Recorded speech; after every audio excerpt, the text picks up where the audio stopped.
Hey everyone, hope you all are doing well. So time to time हम कुछ ना कुछ ऐसा कंटेंट आपके सामने लगातार ला रहे हैं जिसमें हम इकोनॉमिक इश्यूज पे बात करने की कोशिश कर रहे हैं कि कोई भी इवेंट हो रहा है तो उसका इकोनॉमिक इम्पैक्ट क्या पड़ रहा है।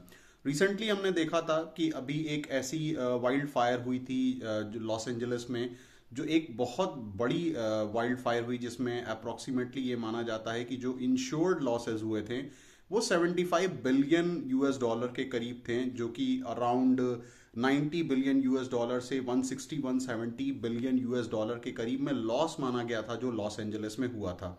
अब इन्वायरमेंटल इश्यूज का इकोनॉमिक इम्पैक्ट के साथ एक कहीं ना कहीं रिलेशनशिप होता है। हम टाइम टू टाइम देखते हैं कि इन्वायरमेंटल इम्पैक्ट अगर किसी भी जगह पे पड़ता है तो उसका इकोनॉमिक इम्पैक्ट भी देखने को मिलता है। अब अगर हम इस दोनों के बीच में एक रिलेशनशिप ड्रॉ करने की कोशिश करें और अगर हम इस पे बात करें तो यहाँ पे कुछ चीज़ें ऐसी होती हैं जो नज़र में आती हैं। यानी अगर हम इम्पैक्ट की बात करें कि इम्पैक्ट क्या होता है, तो देखिए सबसे बड़ा जो इम्पैक्ट पड़ता है वो हमारी जीडीपी पे पड़ता है। यानी अगर किसी भी प्रकार का साइक्लोन आ जाए या फिर फ्लड आ जाए या फिर अर्थक्वेक आ जाए तो हम देखेंगे कि उसका इम्पैक्ट ग्रॉस डोमेस्टिक प्रोडक्ट पे बहुत हाई पड़ता है। तो ग्रॉस डोमेस्टिक प्रोडक्ट पे हाई किस तरीके से पड़ता है, जैसे मान लीजिए कि कोई भी इकोनॉमिक एक्टिविटी हो रही है तो वो पूरी तरीके से हैम्पर हो जाती है। इंफ्रास्ट्रक्चर जो सप्लाई चैन होता है वो बहुत डिस्टर्ब हो जाता है। अब मान लीजिए अर्थक्वेक आ गया या फिर साइक्लोन आ गया तो पूरी तरीके से जो कनेक्टिविटी होती है in the form of road, in the form of expressway, highway, वो डैमेज हो जाएगी। तो सप्लाई चेन पे इफेक्ट पड़ेगा। उसके अलावा हम देखते हैं कि प्रोडक्टिविटी पे बहुत इंपैक्ट पड़ता है। वर्कर्स एक जहाँ से दूसरी जहाँ मूव नहीं कर पाते हैं, फैक्ट्रियाँ वर्क नहीं कर पाती हैं। तो और स्पेशली अगर हम यहाँ पे देखेंगे कि वो सारी मैन्युफैक्चरिंग जो ऐसे रॉ मटेरियल्स पे डिपेंड होती हैं जो नेचुरल सप्लाई पे डिपेंड होती है, वो बहुत डिस्टर्ब हो जाती है। जैसे मान लीजिए फ्लड आ गया और हमको एग्रीकल्चर से ही रॉ मटेरियल निकालना है तो वहां पे हम देखेंगे कि रॉ मटेरियल बहुत ज़्यादा डिस्टर्ब हो जाएगा और प्रॉपरली सप्लाई नहीं हो पाएगी। कुछ ना कुछ ऐसे इवेंट होते भी रहते हैं जिसमें टाइम टू टाइम ये बात भी किया जाता है कि इन्वायरमेंट को प्रायोरिटी दिया जाए, और इन्वायरमेंट को प्रायोरिटी नहीं दिया जाएगा तो obviously it will be a very disasters for the world at large.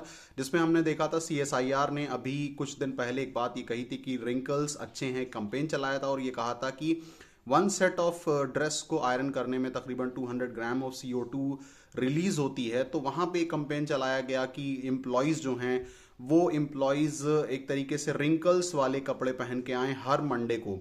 तो इसका मकसद क्या है? इसका मकसद ये है कि इन्वायरमेंट जो है और इकोनॉमी जो है उसके बीच में आपस में एक रिलेशनशिप है, पहली बात। दूसरी बात यह है कि इकोनॉमी को बढ़ाना, इकोनॉमी को लगातार ग्रो कराना is a good thing, but simultaneously we need to take care of environment also. Environmental economic growth at the cost of environment अगर होगा तो it is going to be a disastrous for any country. यानी अगर हम recent time में बात करें, last year जो हमने देखा था कि जो समर्स के टाइम में, स्पेशली मई जून जुलाई के टाइम में जिस तरीके का टेम्परेचर में इंक्रीज देखने को मिला है, it is because of the high increase in the economic activity, और वो ऐसी economic activity which is eight the cost of environment. तो यहाँ पे हमें ये समझने की ज़रूरत है कि इट इज़ गुड कि हम अपनी इकोनॉमी को लगातार इंक्रीज करते रहें, but simultaneously we need to take care of environment also.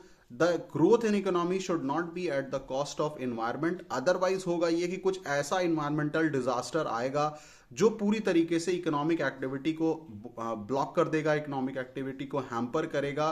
तो इसलिए अगर हमको इकोनॉमिक ग्रोथ चाहिए, इकोनॉमिक प्रॉस्पेरिटी चाहिए, डेवलपमेंट लगातार होता रहे, ये अगर हमको एक्सपीरियंस करना है तो उसके लिए कहीं ना कहीं हमको इन्वायरमेंट और उससे जुड़ी चीज़ों को भी एक प्रायोरिटी बना के रखना पड़ेगा। So that was a small video in which we try to make you aware that what is the connectivity between economy and the environment, and simultaneously when we need to take care of environment, हमें ये ज़रूरी है कि environment को हम बचाएं, environment को भी प्रायोरिटी दें। अदरवाइज इकोनॉमिक ग्रोथ जिसको हम अचीव करना चाह रहे हैं वो एक टाइम तो हम अचीव करेंगे, उसके बाद कुछ ऐसा आएगा कि वो कई मतलब सीढ़ी हम पीछे चले जाएंगे। बहुत जो ग्रोथ हमने एक्सपीरियंस करके आगे हम पहुंचे होंगे वो हमको पीछे की तरफ लेके आ जाएगा। सो that was all about from my side.